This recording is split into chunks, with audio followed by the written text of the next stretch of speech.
Junior Jewels, I'm Carly. And I'm Jess, and we are the hosts of Typical Tuesday Night, a Taylor Swift podcast.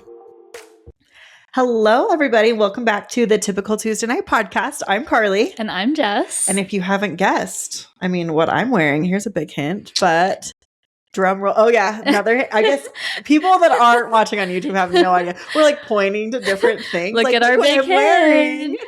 We are officially starting our new series today, and we are stoked. We are doing the Lover era. Lover. And if you haven't been around, if you're newer or you've never listened to one of our series, we love doing album series. Get ready.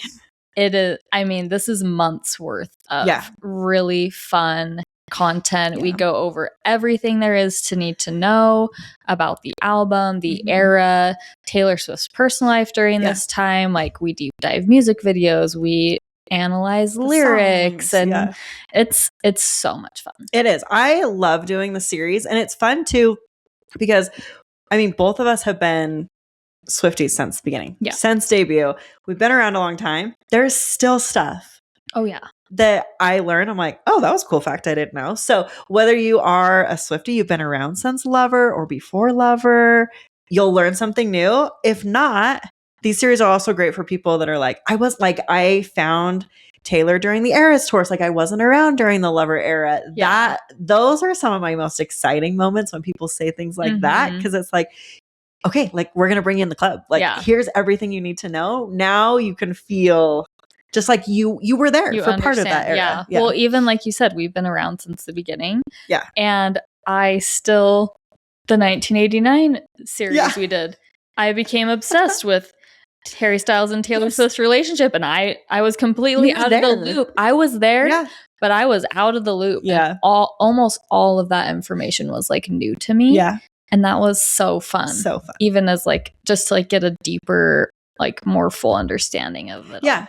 Well, and I do think that's like why the series are so fun, because I think looking at an era as a whole provides a lot more understanding for the songs on that album too. And so like, I know there's a lot of other Taylor Swift podcasts that will go like just song by song in like alphabetical order, or just random order. And that's great. And that's super fun. Talking about songs like standalone. Yeah, exactly. And one reason though that I love that we do ours as a series is because I do think Taylor Swift's life at that time and everything that was going on and looking at the album as a whole just like provides so much more, I don't know, clarity and just like an in-depth way to talk about it. Yeah, which is fun. I always gain a ton of more appreciation, like, or view songs differently than I've ever viewed them before. Totally.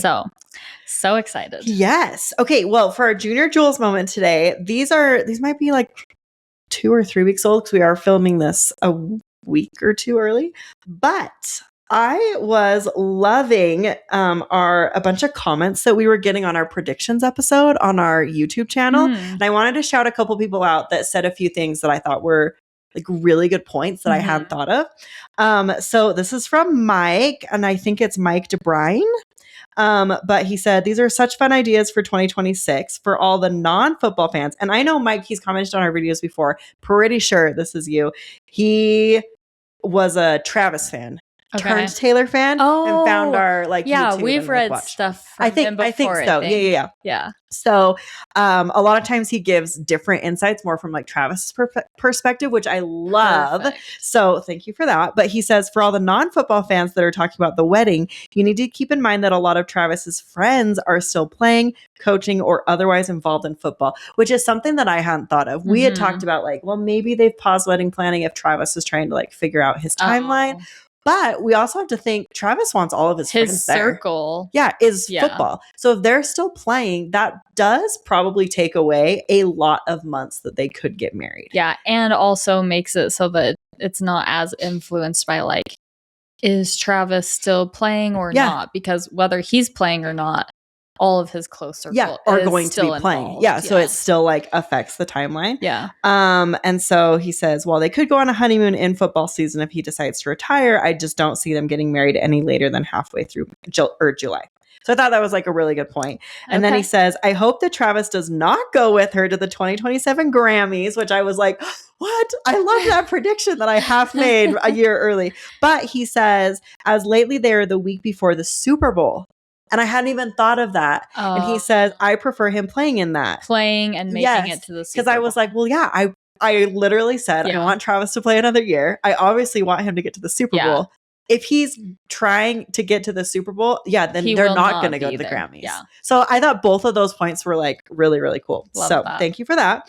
And then we have a couple more. This is Papatron 8131 said, as far as red carpet debut, it could be very likely for him and the Walter Payton Man of the Year award. I hadn't even thought of them going to a red carpet for him. Why was I like only like, oh, just for him?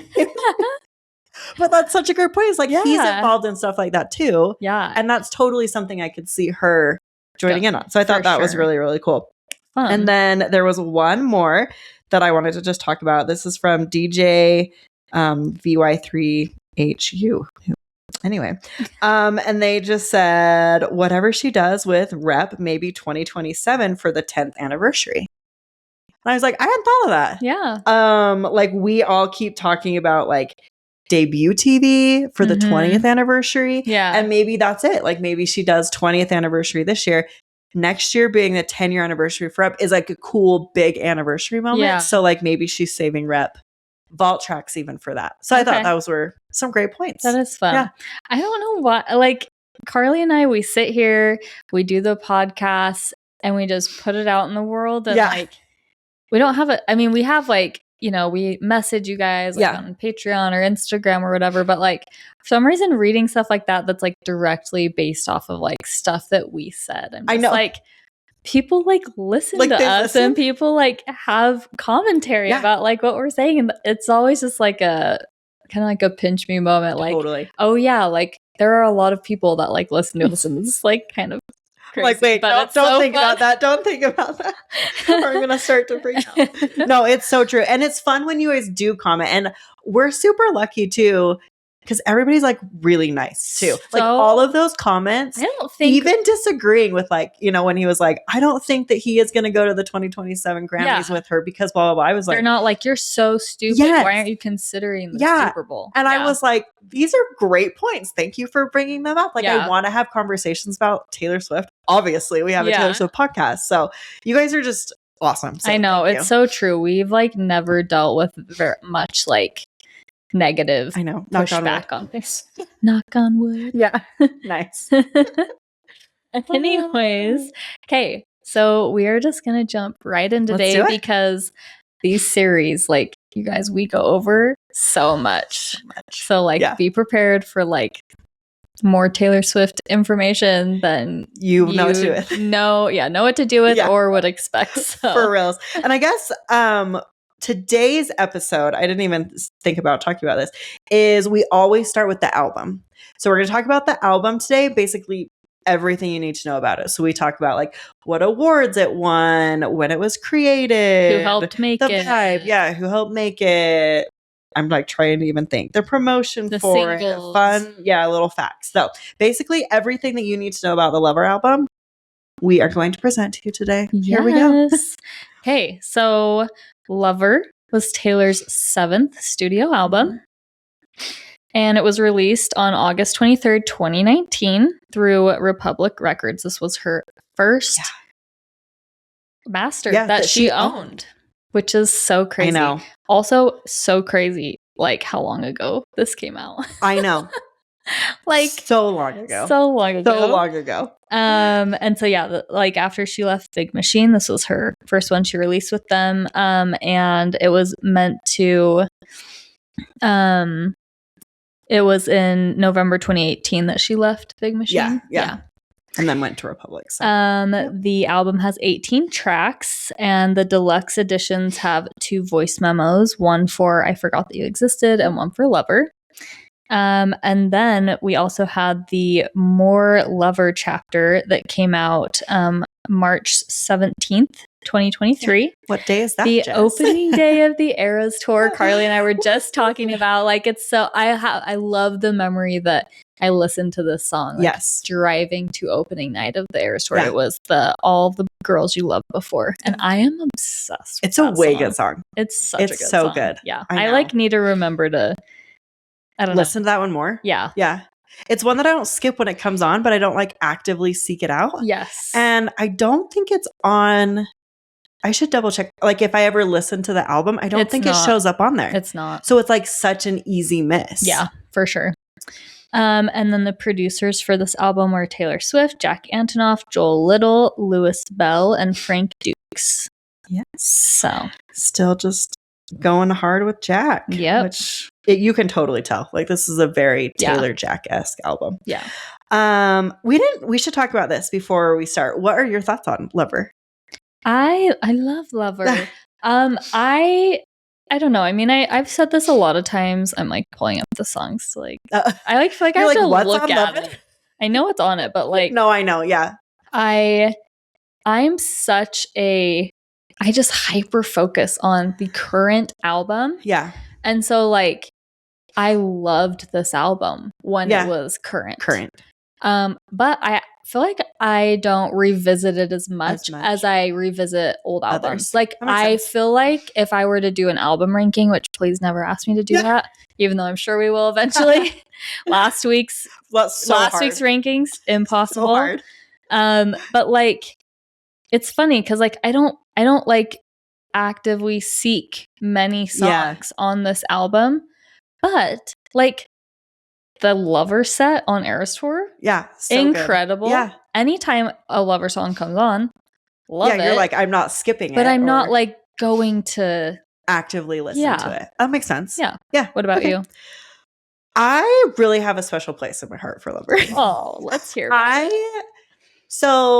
I loved all of her albums. I had a rough patch with 1989, which we have talked about. Yeah. I loved country Taylor. Yeah. And then I loved country pop Taylor. And girly princess Taylor. Yes, girly princess Taylor. So she moved to 1989 full pop and I liked it, but I missed Red and Speak Now and Fearless. Like I missed those. And then she went to Reputation. And I was like, oh my gosh. Brace for impact. And all the covers with the poopy dresses and the like girly stuff. Again, I thought it was a good album and I still listen to it. I was like always an active Taylor fan, but that one also wasn't one of my favorites. So you felt like you were coming home. I did. I was Lover. like, oh my gosh, pink. That's my favorite color. Yeah. It's so girly and glittery. And like, it's just very much me vibe. Yeah. And I remember it felt like a breath of fresh air when it came out. It's just like, oh. Yeah. I was like, oh my gosh. Yeah. And I think that I had accepted she had moved to pop. Yeah. Like I had moved on from being like, whoa, we're strictly pop. And I was okay with that. And so being able to have like fun pop upbeat songs, I was like, okay, like this is good. I remember I had just played in a soccer game and it was like, it ended at like 10:15 and the album had come out like 10 p.m. our time. And I just like ran to the bleachers, grabbed my phone and like just like was listening while the team was like talking about the game. And I remember listening to I Forgot That You Existed being like, this song is so good. It's an incredible album opener. Yes. Incredible. One of my favorites. Yeah.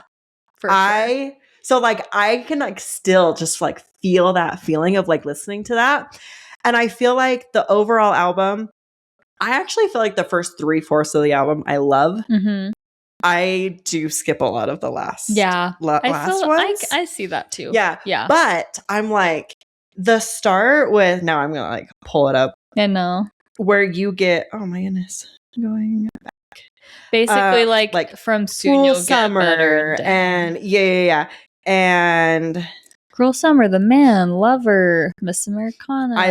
We've talked about this. Rings. I love Paper Rings. I love Cornelia Street, Death by a Thousand Cuts. I love London Boy. Yeah. And then it kind of like fades for me. Yeah. But those songs, when I am in like a fun, happy, upbeat mood, I can turn that on, listen to the first 3/4 of the album and just be like so stoked. Yes. So it was one that I don't feel like I revisit it as much anymore, but I would say even through probably before Tortured Poets, that was one that I would go back to a decent amount. Yeah. So, okay, no, that was fun. Like, I just like to talk about it first, 'cause I'm like, where are we both coming at from this album? So that's fun. Okay, so I'm going to talk about the album vibe, which I kind of already mentioned I love, but Lover was very opposite from Reputation, which we had gotten 2 years earlier. And I thought it was interesting as I was doing research for this. I found a lot of interviews where Taylor was specifically telling journalists to like kind of talk about the album this way, that it's like an opposite of Reputation, which I thought it was interesting that she wanted to talk about it. Yeah. And there were a lot of interviews where she candidly talked about like how fragile her mental health was during like 2016 and like while she was writing Reputation. So I thought it was interesting that, I don't know, she really noticed that switch. She said she called this album a love letter to love. And she said, quote, "This album is a love letter to love itself. All the captivating, spellbinding, maddening, devastating red, blue, gray, golden aspects of it. That's why there are so many songs." It is really interesting, though, to look back on this album, to like hear her say like, I was in a really fragile mental health state for Reputation. Like, let's talk about like the songs, like a love letter to love. But we've talked about quite a few of these are not, like they're not positive. They make you think they are, but when you really look at them, so much anxiety. Yeah. It's like underlining all of these. And that's what I was going to say is now we look back and realize like she actually probably was not in the best place with Joe even now. I think a lot of them she was, but even some of them, like you think about Cruel Summer, there's a lot of like anxiety of, okay, like, are we going to do this? Are we not? Should we keep sneaking around? And I know it's really, really interesting to think about. But she also says this quote that I really like. She said, "This time around, I feel more comfortable being brave enough to be vulnerable because my fans are brave enough to be vulnerable with me. Once people delve into the album, it'll become pretty clear that there's more of the fingerprint of this, that it's much more of a singer-songwriter personal journey than the last one." Which I really liked. Yeah. And I can kind of see it too. Even though I feel like Reputation was still, I don't feel like it was as singer-songwriting vibes, but it still felt like a very vulnerable personal journey. I know. I'm like, wait, like, we're just now getting vulnerable and personal? That's so true. Excuse me? Like, Taylor, your whole career debut has plenty of those. Yes, you're calling out names. Like, how much more personal and vulnerable can we get here? That's funny. And then she also said this about Reputation. She said, "Reputation was so far from what I usually do, and Lover feels like a return to the fundamental songwriting pillars that I usually build my house on. It's really honest. It's not me playing a character. It's really just how I feel, undistilled. And there are a lot of very personal admissions in it. And also, I love a metaphor. I've loved building on the metaphor for a very long time. The whole of Reputation was just a metaphor, but this, Lover, is a very personal record. So that's been really fun." Which I thought was really interesting, that it almost seems like she looks at Reputation as like, she's this character almost. Yeah. That like, this is what happened to this character and she's going to write about it. And it's like personal journey. But she's almost like distancing. She's not putting herself necessarily as like, it's not center. Yeah. I don't know. I had never thought about Reputation that way. Interesting. But it's also really interesting that she's trying really hard to be like, I'm shifting from Reputation, going to Lover. And it's very vulnerable and very personal. Yeah. I mean, it is. Well, but it's just, I'm surprised that she doesn't feel that way about Rep. The part that stood out to me is Lover feels like a return to the fundamental songwriting pillars that I usually build my house on. Oh, yeah. The Lover house. That's interesting. I had made that connection. Especially like, I don't know. Do we understand the significance of like, is it her and Joe ending like in the Eras tour when it burns down and it collapses? I feel like there's like so many. Like, I'm like, is that like is that to go with Big Machine? Yeah, like it could. Stepping into the new. I'd be curious what people think, because I feel like there's a lot of different ways you could take it. Yeah, we should do some research and like see what people's theories are. Yeah, for sure. I'd be curious.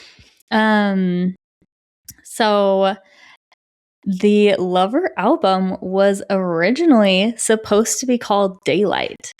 And that is not like made up by fans. It's not a rumor. It's not a theory. Taylor revealed this as the original title when promoting the album in a YouTube live stream on August 22nd.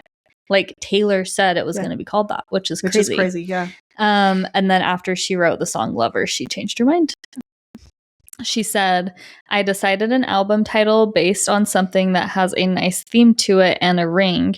It's very mood board how I go about it. The only time I ever started with a title was Reputation. That was the only time I started an album with a title. So I began writing songs around that word. For this album, I actually thought of the title of the album was going to be Daylight for a couple months. Then I wrote Lover and I was like, that's the title. And then in voice memos for Lover, found in the deluxe editions, Taylor she explained that she wrote the song and changed the title. She knew it would depict the tone for the record, and it's been a real catalyst for what the album has become. Which, I mean, the song Daylight and the song Lover, if I were to choose one that encapsulates like the feeling and vibe of the album, for sure, Lover. Yeah. Oh, totally. So. I also think it's interesting that Reputation was the only, like, that was the one time she was like, I'm going to make an album about Reputation. Yeah. Which also, hearing these other quotes makes me be like, okay, yeah, like she did write that whole album differently. Yeah. And she's written this one. So, yeah. We have already done a Reputation series. So it's one of our earlier ones that we've talked about. Like we might like adding to it. We might like kind of re-release and then also like add a little bit around when like vault tracks come out. But if you want to hear a lot more about Reputation, we got a whole bunch of episodes. Yes. You know, back like 2 years ago when we thought that Rep TV was coming out, we were convinced. You would not believe how convinced we were. Yes. I know I've talked about this. I'll say it really fast. We'll never get over the fact that I emailed Apple Podcasts trying to get our podcast to be on the front page because we were so convinced that she was going to announce Rep TV. Yeah. And I was like, it's going to be really popular. You're going to want it on your homepage. Literally so funny. Oh my gosh. What a good time. What a good time. And then Taylor also said, Lover is an album about all different forms of love. Even when love hurts, this album is about the full spectrum that love makes us feel. So I was like, this album is definitely going to be called Lover. Which I think, yeah, like you said, it really is like all about all the different kinds of love. Yeah. So I think, yeah, it makes sense. Okay, so we're going to talk next about her writing and recording the album. So she began recording it in November of 2018 after the Reputation Stadium tour. She said she wanted to channel all of the positive energy from the tour into recording in the studio, which I was like, that's kind of cool that she like felt on like such a high from that. I loved this. The album was recorded in just 3 months and they finished recording on February 24th of 2019. And most of it was recorded at Electric Lady Studios in New York City, but they also recorded in New Zealand, LA, and London. Love it. Taylor said that she approached recording the Lover album as though she was going to be giving live performances. I think she just was on such a high from the tour. Yeah. Well, she did do a lot of live performances. Yes, she did. Yes. And that she felt like most of the album were like whole takes. So she would just go in and could like sing the song all the way through. And it was like done. Like, that's incredible. Yeah, that's crazy. Like that is, yeah. She said that she wrote Lover from a open, free, romantic, whimsical place. And she added that the album felt very aesthetically very daytime, which I think is probably why she was like leaning toward daylight at first. Yeah. And then she again said, whereas Reputation was, and I thought this was interesting, this was her quote, all cityscape, darkness, and full swamp witch. It's like, well, yep, those are very different. I guess I'm glad that you were aware that that's how we all felt about Reputation. Just kidding. It's a great album. It's a great album. And the era, like It's everything about it. It's so iconic. Oh, yes. But yeah, it's so different. I mean, and it fit what she was going through and just everything about it. I love it all. And everything about Reputation has grown on me, but I still have PTSD from the first time watching the Look What You Made Me Do music video when she's crawling out of the ground as a zombie. Yeah. Like I still am like, oh. Taylor? I even just remember seeing the album cover being like, I think that was my biggest shock. It's like, excuse me? Anyway, I really loved the ball counts, you guys. Anyway, we can move on from that. Love story, the castles, the princesses, the Speak Now cover. She's like twirling. Even the like Fearless one, you can tell she's got. That was my vibe. I was very into that. So anyway. I also like that she said, quote, not just simply thematically, like it's all love songs or something, but the idea of something being romantic. It doesn't have to be a happy song. You can find romance in loneliness or sadness or going through things in your life. It just looks at those things through a romantic gaze. It's like, wow, that's really interesting. I don't think I would look at some of the hard things in my life through the lens of romance. Well, yeah, that's what's interesting is you hear the quote of like romanticize your life. Yeah. And you can romanticize mundane things like making your coffee in the morning or but yeah, like I feel like Taylor is really good at romanticizing heartbreak. Yeah. Like, totally. I don't know. It's interesting. Yeah. Well, I think that's why she's able to write such incredible songs. Yeah. Because her life does seem so big to her. It's like everything is like a crucial moment. For sure. So every song on the Lover album was specifically written for Lover, which when you hear that, you might be like, well, duh. But obviously, I didn't know this. Obviously, as we know, like Taylor is just flowing with song ideas constantly. Yeah. And I do think like she talks about like albums being, it's a collection of work. And so like she could write a song and then be working on a collection of work and that song doesn't fit in that collection. And she always talks about how she keeps notes of like words she wants to use later or song titles she thinks of or whatever. And it's just like, so apparently every song on this album was specifically for this album, which is super interesting. Cool. And she actually said that the song This Love was written closer to the Red era, but ended up going on 1989. Which I feel like was the right choice. Yeah. I don't see This Love being on Red. Yeah. I don't like that just feels like a big 180. Like where would you even put that in Red? Yeah. It's like, nope, sorry, Red is for depression. And I hate love and all men suck. And 22. Yeah. And 22. I mean, 22 is like, yeah, my girlfriend's on my back. Exactly. Because men suck. Carly. And then it's just like, this love. It is funny because you're like, I love the princesses and the ball gowns, but Red is your favorite album. But it's like the mature version of like the mature version of the ball gown princess. Yeah. But it's not like the dark. Like yes. Yeah. And it still wasn't totally pop. Yeah. It was just like heartbreak. Yes. Which I'm all about being dramatic for some heartbreak. Especially when you're 22 and in college and absolutely you get your heart broken. So the song Only the Young, which we saw in the Miss Americana documentary, was actually going to be on the Lover album and was held back, which cool. I think is interesting. I didn't know that. Yeah. It's cool that it was like, this one was going to be there, but actually we're going to save it. I have a hard time putting I'm like that song doesn't feel like it belongs on that album. I feel like it does. It feels like a song that was meant to be like a standalone to be used for something. Yeah. And I think it's a perfect song to be used for that documentary. Yeah. Okay, so let's talk about the album artwork. If you are on YouTube, we do have our pictures. You can see this is the vinyl, but the artwork is Taylor, and she is in front of like a background that's like really light yellow, pink, blue. It almost looks like a sky, like clouds. And then she wears her like classic red lipstick, and then she has a heart-shaped pink glitter like arrangement over her right eye. I love that. I am so obsessed with it. Yeah. Didn't you? I did that for the Eras tour. Yeah, one of them I wore like this big poofy. Speaking pink of dress, we have a picture together of you. Yeah, we'll put it in YouTube. But yeah, then I did the like Lover heart eye because I love it. It's so cute. It is. I might say as far as aesthetics go, Mm-hmm. this might be my favorite album. That probably is mine too. Like, I just love, like, and all of the photos. Yeah, all of them are incredible. So fun. Yeah. Yeah. All of her like outfits she did for Yes. like live performances and just Yeah. rest in peace, Loverfest. I will never be over. And even like all the vibe of the Eras tour of the Lover set. Like, it's a really fun aesthetic for an era. I want to know what you think about the blue hair. I think it's fine.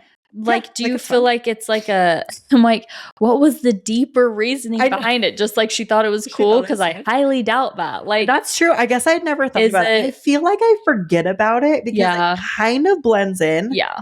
Like, my eye goes directly to like her face. Yes. And then up to like see the title Lover in cursive in the like pink glitter, that I sometimes forget that the hair was blue. Yeah. I know. I forget that too. But if I have like no thoughts on like why, she was just like, blue tips seems cool, and like that just I know you like think about Taylor, you're like, she's never gonna do something just because it looks cool. Yeah, but maybe, I don't know. I just don't. I just start to think of like her lyrics about like feeling blue, or I don't know, maybe just like, maybe that was her way of like putting it in there.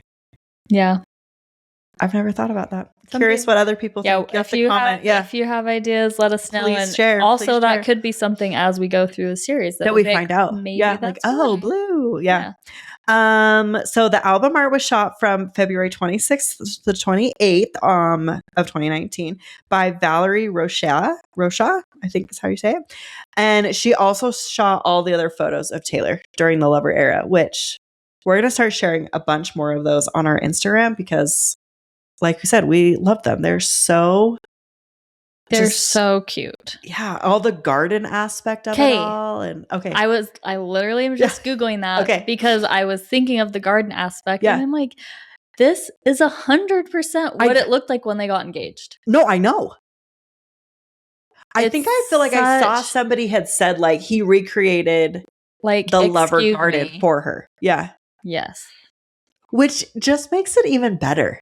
Yes, it does. It's like this was what she wanted in love, but it didn't work out. Yeah. Like it did. This is what Taylor, like how she visualizes love. Yes. Like when I was like looking at all the stuff for this album. Here's the side by side. Wow. Yeah. That is. I'm going to put the side by side up on the YouTube. I'll save it so I don't forget. Yeah. That's like, it's totally reminiscent on that. And then I also love the whole like, I hate it here connection of like secret gardens. Secret gardens. Yes. Yeah. No, Travis did good. Way to go, Travis. We love Travis. If you didn't know. Okay. Next, one of Carly and I's favorite parts. Let's do it. Because we usually read these in the moment, but going back after we know way more. What happened? I cannot wait. We are reading the foreword for the Lover album. Yes. Whew. It's a long one, too. It's going to be good. Yep. Here we go. So she says, when I found old diaries from my childhood and my teens, they were covered in dust. I'm not just saying that for poetic effect. They were truly dusty with pictures drawn on the first day of school outfits and inspirational quotes I used to retrace over and over to get me through doubtful moments. I'd practice my autograph and tape my guitar picks to the pages. In the entries, I daydreamed on paper and mused about who might ask who to the dance or how nervous I was sang the national anthem at the local baseball game. I frequently and drastically changed my opinions on love, friends, confidence, and trust. I vented, described memories in detail, jotted down new song ideas, and questioned why I would ever try to shoot for a career I had such a small chance of ever attaining. Holy cow. Yeah. She's just, her writing. I know. It's so magical. I'm like, even just like reading this, I'm like captivated. I know. I'm like, okay, Tay, when are you writing a book? Because I will absolutely read it. Yeah, I don't read and I will. Yeah. But what shocked me the most was how often I wrote down the things I loved. Writing a new song, riding in the car with my mom, the purple pink skies of the soccer field on the walk home, the one night in middle school when none of my friends were fighting, the dazzle of opal necklaces I couldn't afford. Yeah, gleaming. Interesting. Opal. Yeah. Gleaming from a department store jewelry case. I wrote about tiny details in my life in these diaries from a bygone age with such wonderment, intrigue, romance. I noticed things and decided they were romantic, and so they were. It's like so cool to me too. She is so good about like branding and branding these eras. Yeah. She was able to go through her old diaries and be like, wow, let's talk about how this fits into my current life lover. Yeah. And this album, I'd be like, yeah, so I found some old albums and I wrote about this. Which and I is talked where about these this. little journals Yeah, and came we're going to from, talk about that in a minute. Yeah. But I just am always shocked at how good she is at, I don't know, creating a brand for every era. Okay, so she continues. In life, we grow up and we encounter the nuanced complexities of trying to figure out who to be, how to act, or how to be happy. Like invisible smoke in the room, we wonder what kind of anxiety pushes you forward and what kind ruins your ability to find joy in your life. We constantly question our choices, our surroundings, and we beat ourselves up for our mistakes. All the while, we crave romance. We long for those rare, enchanting moments when things just fall into place. Above all else, we really, really want our lives to be filled with love. Ugh, I love that whole so part. I know. much. I've decided that in this life, I want to be defined by the things I love, not the things I hate, the things I'm afraid of, or the things that haunt me in the middle of the night. It's interesting because she's going to come up with a album called Midnights, which is all about the haunting things in the middle of the night. I know. Or the things that kept her up in the middle of the night. And it's like, I don't know. I also love I love how that's how the album ends. Like in daylight. Like it's the perfect ending. Absolutely. But it is really ironic that she literally does. She does an album that defines her by the things that haunt her in the middle of the night. Yep. Okay, she continues. Those things may be struggles, but they're not my identity. I wish the same for you. May your struggles become inaudible background noise behind the loud, clear voices of those who love and appreciate you. Turn those voices up in the mix in your head. May you take notice of the things in your life that are nice and make you feel safe and maybe even find wonderment in them. May you write down your feelings and reflect on them years later, only to learn all the trials and the tribulations you thought might kill you didn't. I hope that someday you forget the pain ever existed. I forgot that you existed. Then she ends with never mind. Well, I know there's still like a long. bit more. I hope that if there is a lover in your life, it's someone who deserves you. Which I love that. Yeah. I'm like, you tell him, Tay. Yeah. You tell him. Yeah. If that's the case, I hope you treat them with care. This album is a love letter to love itself. All the captivating, spellbinding, maddening, devastating red, blue, gray, golden aspects of it. That's why there are so many songs. And then this is the ending part. She goes, in honor of fever dreams, bad boys, confessions of love on a drunken night out, Christmas lights still hanging in January, guitar string scars on my hands, false gods and blind faith, memories of jumping into an icy outdoor pool, creaks and floorboards, and ultraviolet morning light, finally finding a friend and opening the curtains to see the clearest, brightest daylight after the darkest night. We are what we love. This is Lover. Obsessed. I know. She's just so good about taking, something that kind of happened, talking about how that fits into the album, and then like turning it and talking to her fans about how it affects them, and then giving little hints into how each of the songs fits into that, and then closing it out. Yeah, it's just so good. Oh my gosh.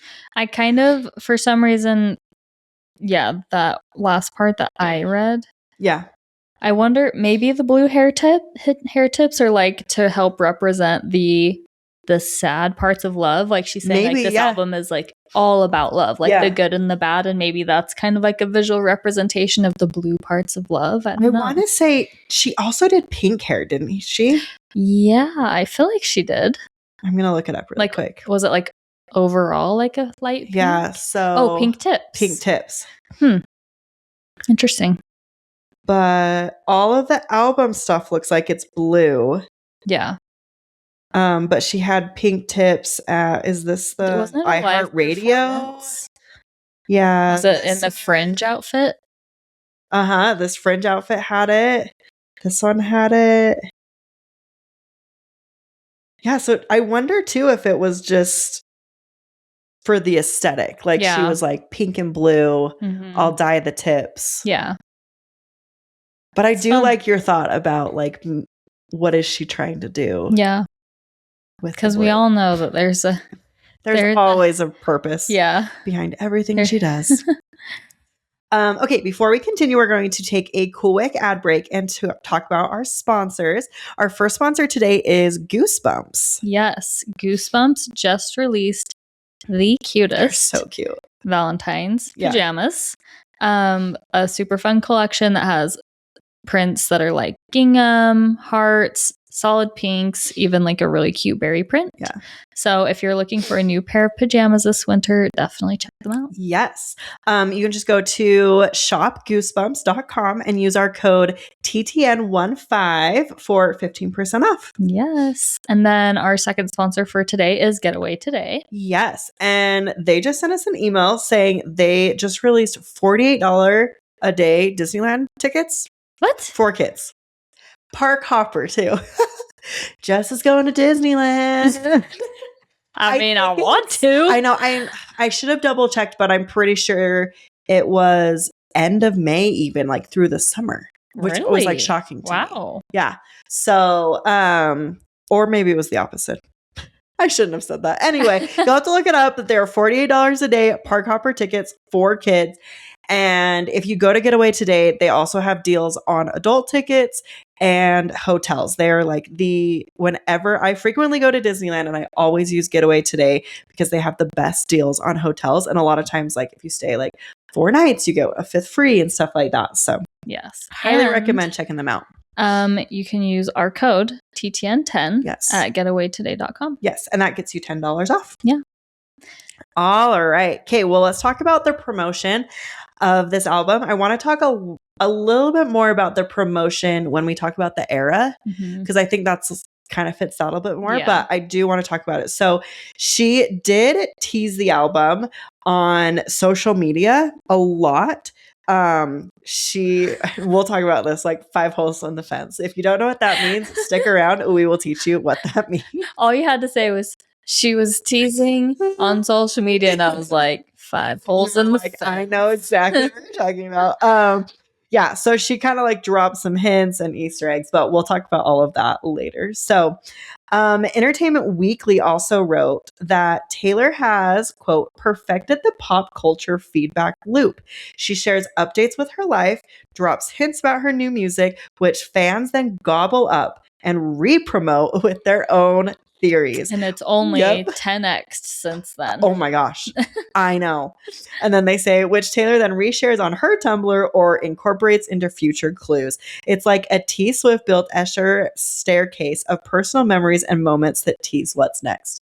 I just love that they got it. Yeah. But like you said, it's 10 times more now. Yeah. It's insane. It is. But I do feel like maybe after Reputation a little bit, and so leading up to Lover, was fans really like, I mean, before I feel like we would pick up on her Easter eggs and we'd pick up on little clues. They were also a little more obvious. But I feel like this was the first time with the 5 holes in the fence where we were grasping anything. Yeah. It was like, that's a clue. This is coming now. I remember and she was like, no. Like, and I remember too, like I mean, we haven't talked about music videos yet. We're going to get to that. But like the Me music video. Oh, like I know that the Look What You Made Me Do music video has a ton of Easter eggs. Yeah. But they weren't obvious / I wasn't like paying attention. I specifically remember the Me music video being pretty much the first music video that I was like, this is filled with Easter eggs, and what are they? Yeah. I also feel like previous ones were more Easter egging what was currently happening or things that had happened. Yeah. Where I feel like Lover, the Me music video, we really were like, this is teasing what's coming. And I don't feel like we had gotten that yet. Yeah. Unless I'm like Yeah, forgetting something. I But can yeah, see that. I absolutely agree with what you're saying. Yeah. And then I thought this was interesting. The New York Times actually did an article and they described Taylor's quote old-fashioned way of releasing Lover. They really enjoyed that because I guess during this time a lot of other music people in the industry were going more of like a digital era, so like really pushing streaming or like digital buys, but they were like really impressed with Taylor releasing a lead single, which was Me, and then releasing the album, and that they really liked they said quote she was steady in her traditional pop playbook. She did radio singles, music videos, magazine covers, television appearances, and a stream of themes for sale, all on schedule. And then I think the reason I think it's so funny is literally her next album is Folklore, which she did none of that. Yeah. Which granted it was the COVID, pandemic, yeah. but she could have released Cardigan before that and did a music video. She could have like given us some heads up, but no, she just like dropped it all, which is incredible. But I just love that like the opposite of that. So well, and I do think that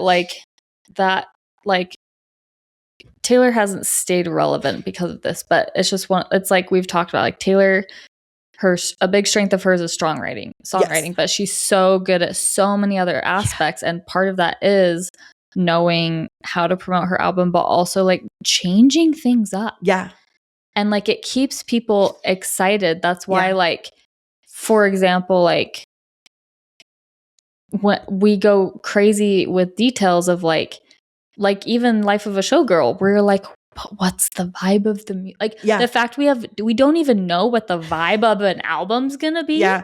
Yeah. Like because she's just like the sound of it like changes. You are on your toes all the time. Yeah. And so I know. I think it's so fun. And I think that goes back to what Entertainment Weekly was saying. Is she is so good about having this like pop culture feedback loop with her fans. Yep. Of I'll give you some hints, you guys do theories, and you're just promoting everything for me. I don't even have to anymore. Yeah. Which absolutely. Is crazy. So crazy. Okay, this is where I wanted to talk about the books. If you are on YouTube, I brought mine. So Target did a deal with Taylor where they distributed 4 deluxe Lover on CD versions. You could actually buy those on her website too. I hadn't realized that. But each deluxe edition, so if you go to the back, it contains a CD and and there's like a poster. I think it is of the garden one. Yeah, so fun. I should see which one I have because there were 4. There's 4. So I actually, it comes with the 2 bonus audio memos, a blank journal on the inside.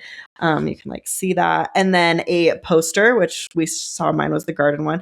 And then a bunch of different like old photo entry or journal entries and stuff. I just remember I was like, I will buy 1. I'm not going to buy all 4. Yeah. I remember looking through and I found that this one had the original All Too Well first draft lyrics, and that's why I picked this one. Yes, I'm really curious. I can't remember which one you have. Yeah. And I really don't know how I picked because I know I bought it. Well, yeah, you're like, okay, this is what I'm getting. Yeah, I want to read these All Too Well first draft lyrics because I just think it's fun. I was like rereading through it. So she says, "There we are again when you blew the candle out. Took this blazing love, steered it right into the ground.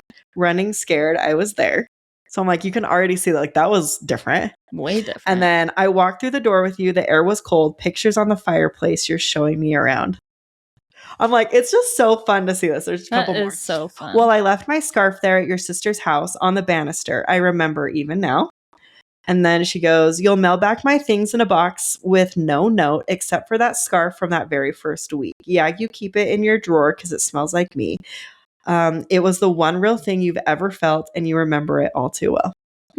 So I just like, I love, so like that. There's a lot of these and you can actually find these, I think online. Online and stuff, but it was really fun. And I love that the foreword included, like she found these journals and now she wants to share them with us. But yeah. So kind of fun. So fun. Yeah. Okay. So the Lover album had 4 singles. There was Me, You Need to Calm Down, Lover, and The Man. So like big ones. Big ones. And the first 3 reached the top 10 of the Billboard Hot 100. Did Me ever get played on the Era Store? I feel like it had to as a surprise song. I don't know that it did. I feel like I remember people would like make the joke like, "Oh, watch, I'm going to be the one that gets me," which is so fun. I don't think it did. I feel like it had to have. Yeah, it did. It did. Yeah. When? It looks like in Brazil. I like do not remember that. I'm trying. And did it get mashed up? Let's see. It is so hard to even picture that song as like an acoustic song. I can't like see really quickly, but I just see that first one. So it did. Okay. Like I remember the joke was like, who's gonna get me or who's gonna get Christmas Tree Farm or something? Even though I actually love Christmas Tree Farm. I like Christmas Tree Farm too. I love it in the context of Christmas. Yes, like if I had gotten that as a surprise song, I probably would have been disappointed. Yeah. Honestly, even if it was Christmas time. Yeah, absolutely would have gotten. Maybe if it was Christmas time, I would have. You would have been less okay with it, but I still would have been kind of bummed. So Me came out April 26th, right? Oh no. That was when she like did the butterfly mural. Okay. Yeah. So April 26th was when she had that really big butterfly mural in Nashville commissioned in a neighborhood, and there was like a social media countdown. It broke the record for the largest single week jump when it rose from number 100 to number 2 after 1 week. That's crazy. And it peaked at number 2. That's crazy. Yeah. I'm surprised. I'm like, I want to know what number 1 was. Oh, like what could it not quite get over? And I also feel like this was the first music video I remember, like, there was a YouTube countdown, and I sat there and I waited for the countdown to, like, expire, and then I watched it. And then, like we said, we listened to the song on repeat. Because this was a lead single. Yeah, so it was just on repeat. This is the last time she did a lead single, I think. Because next was Folklore, and she hasn't done. So this was the very last time that... And if you don't understand what a lead single is, that means she's releasing a single before the album as a whole is coming out. Where now, like, she doesn't release singles. She just says, here's the album. While you keep going, I want to figure out what beat me. Okay. We'll see if I can do it. So then You Need to Calm Down came out June 14th after Taylor encouraged her fans to call for the passing of the Equality Act on her social media feeds. This song also peaked at number 2. Yeah. And I'm curious if it was the same song. Just kidding. Carly's just doing sideline research. Yeah, I don't know if I'm going to be able to find it. I will look and we can share it next week. Okay. So Lover came out on August 16th. And The Archer was released as a promotional single on July 23rd. Yeah, I didn't realize that. Huh. Yeah. Interesting.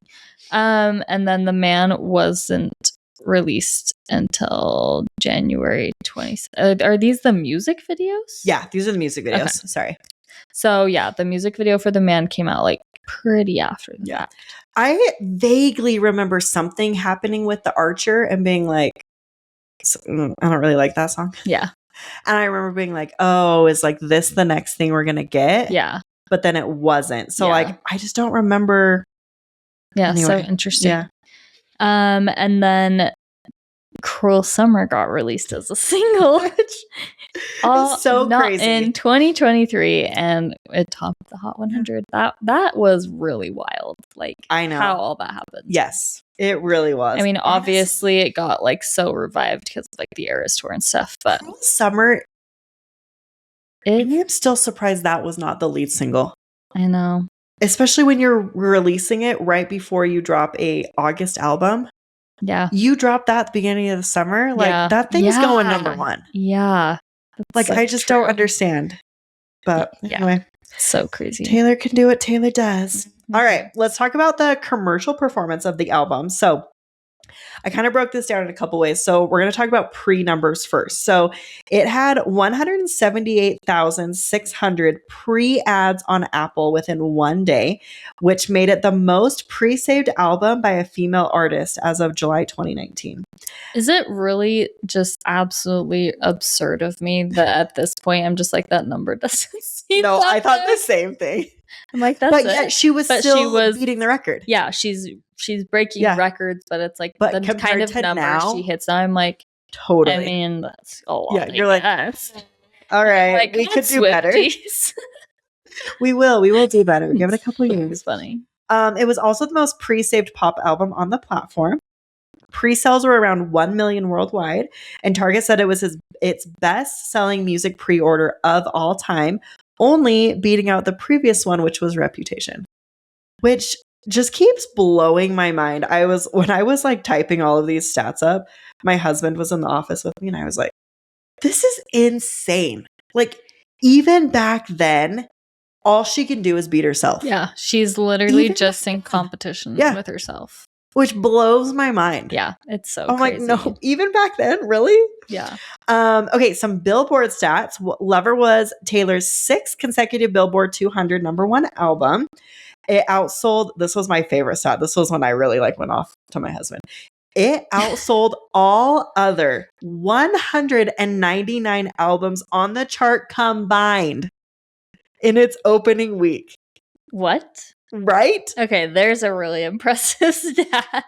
And they said this was the first album to achieve this since Reputation.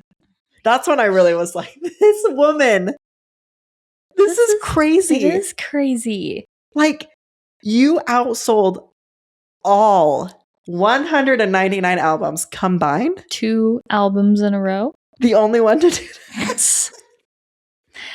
That's so cool. It's so cool. I love it for her. That's amazing. I'm really interested to see how long it is, or if there is ever another person that can do something like this. Yeah. I know. It's crazy. And I hate to say this, but I don't think that's going to happen until Taylor stops. Yeah. Because she is #1. Yeah. And I feel like there's a lot of artists that have potential, but they can't beat her. And I'm not trying to, yeah, like her fan base is just too it's too massive now. Yeah, it would be like when you see like numbers like Taylor Swift at #1 and someone else at #2, the numbers don't even come close to each other. It's crazy. Oh, it is. Okay, so let's see. All 18 tracks from The Lover charted simultaneously on the Billboard Hot 100. And this earned her a couple of records? Yes, records. Thank you.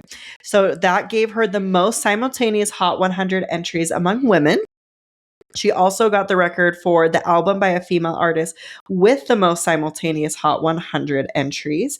And then it was the album by a female artist with the most simultaneous Hot 100 debuts. So crazy. And then I loved this stat. As of June this year, it has surpassed 300 weeks on the Billboard 200. And I tried to see how many weeks since then, but it was getting to be too crazy and I just gave up. So anyway, but as of June, so 6 months ago, almost 7, it had been 300 weeks on the Billboard Top 100. That is insane. Yeah, I know. It was the #1 selling album of 2019. It was certified 7 times platinum. It was the global best-selling album by a solo artist of 2019. It sold more than 3.2 million copies worldwide in 2019 alone. 3 million of those units were in its opening week. And then these incredible sales let the IFPI name Taylor the #1 best-selling artist of 2019. That was her second time earning this. She also earned it after 1989, and that made her the first female artist to ever get that award twice. Lover sold around 450,000 copies in the US on its first day, and that was the biggest sales week of 2019. I did look up the previous for that was held by the Jonas Brothers with their album Happiness Begins, and they had done 357,000. So she had gotten almost 100,000 more than the #1 selling that year so far. Wow. Yeah. So she also became the first female artist in US history to have 6 albums sell more than 500,000 copies in a single week. Just yep, you just beating yourself. Okay, streams. She earned more than 226 million streams across all platforms in the US in its first week. And at the time, that made her the second largest streaming week of all time among albums by women. Wow. That's crazy. I know. It's like, oh, I like would love to see the stats now again and like compare, but it's crazy that like it's true. She can only beat herself because these were all numbers that she's beating, and like you're saying, like those don't seem very high. I mean, but when you look at, this is a long time ago. Yeah, so, anyway. crazy. So, we're going to talk about the awards that the Lover album was like nominated for and or won. So Lover was nominated at the Grammys. And this was the 62nd Grammy Awards. The album was nominated for Best Pop Vocal Album, which was her third consecutive nomination for the category, following 1989 and Reputation. You Need to Calm Down was nominated for Best Pop Solo Performance, and Lover was nominated for Song of the Year. So didn't win any Grammys. Just nominated but no wins. And then for the MTV Video Music Awards, the VMAs, it had 4 wins. Video of the Year for You Need to Calm Down. She previously won this for Bad Blood, so this win tied Rihanna and Beyonce as the only female acts to win this top prize twice. And then Video for Good, You Need to Calm Down. Best Visual Effects, Me. Which there's a lot. And we're going to go over those, yeah. Yeah. And then in the 2019 show, and then Best Direction for The Man in the 2020 show. Which is so fun. Just like thinking about The Man is just incredible. So iconic. Yep. I love when people, or if they're dressing up as like an era, they dress up as the man. It's the best. So true. And then at the AMAs, it scored wins in all 6 nominations in 2019. She became the most awarded artist of the night, most awarded artist in AMA history with 29 wins. She won for Artist of the Year, Female Artist Pop Rock, Best Album Pop Rock for Lover, Artist of the Decade, Favorite Music Video, You Need to Calm Down, and Favorite Adult Contemporary Artist. So is this the one where she did the performance with the white jacket? No, that was before. The one before. So this is the one, because she was awarded Artist of the Decade. I think she performed Lover with the guitar or was it the piano, like in the green? That's what I was trying to remember. With the ballet people. That's what I couldn't remember. Or was it both? Like in my head, it's both of those. It could be. But I loved, I don't know, Lover. And I don't know if I'll bring it up now because I don't know if or when we would talk about this in the future. One of my very favorite things to show people from Taylor that like question her like vocal abilities or whatever is the Tiny Desk concert. Yes. I have listened to it and you told me to listen to it. And it's so good. Her Tiny Desk concert, she does basically like acoustic guitar or piano, think like surprise song situation and like a very small, to a small group. It's from NPR. She does All Too Well, Lover, I think Death by a Thousand Cuts. That's the one I really remember. That version of Lover at the piano, it is I need to like re-listen now. Butter. It is amazing. Like I just get amazed by her vocal talent every time I watch that. So if you've never seen that, just YouTube, NPR, Taylor Swift Tiny Desk concert, and it is so good. It's so good. Anyways, that's it. That's it. I mean, that is it for today. I know. That's everything you need about the album. It's funny because when we do these series, we always choose like 1, maybe 2 music videos to deep dive. And when we're planning out the series and we're trying to pick a music video to deep dive, we're like, we literally feel like we have to do all 4. Well, they're just so iconic. Choose? Like you have and to they're do so me different for all the Easter egg. You Need to Calm Down for all the like guest appearances. The Man for just what the man was. Yeah. And then Lover, I think that's when we see the Lover house. Yeah. We get a lot of insight into things that are going to be coming, I think, too, and underlining tones of the album. Yeah. So we'll see how we handle all that. But if you have a preference on which one we do first, definitely drop it in the comments and let us know. So like Jess said, we've mentioned before, we have a lot coming. So next couple weeks, we're going to be talking about the songs. So we'll kind of dive in, and more we'll kind of tell you facts like about brief overviews. Yeah, just so like here's some fun facts. And then later on we do another deep dive into the songs where we kind of talk about like what they mean, and we like point out lyrics and stuff like that. So, but we have those coming. Like Jess said, we have the music video deep dives coming. Misheard lyrics. So start listening. Yes, to Lover. Send in those misheard lyrics. We will get those starting to be planned out. We do our draft. I think we'll probably just reshare our Joe. I don't remember if we talked about that. Yeah. Because we normally will do like a relationship deep dive. We've already talked about Joe. Yeah. And like the Lover songs that go with it. Yeah. And so we'll probably reshare that for those of you that haven't heard that. But we got lots of fun things coming. Yes. It's going to be such a fun series. We thought it would be so fun to do it. Like, you're like, let's start a series in February. Which series should we do? And I'm like, Lover. Like Valentine's Day. I mean, the series will go far past Valentine's Day. But it was a good way to start. Yeah. I know. Carly's got her Lover cardigan. Jess and our friend Aubrey got this for me for my birthday. So cute. I'm obsessed. This is my first cardigan. Yeah. And I'm like, okay, why have I not bought more? Yes, it's so fun. They're so good. Well, we are so excited to learn more about Lover. You might say it's been a long time coming. Bye, guys.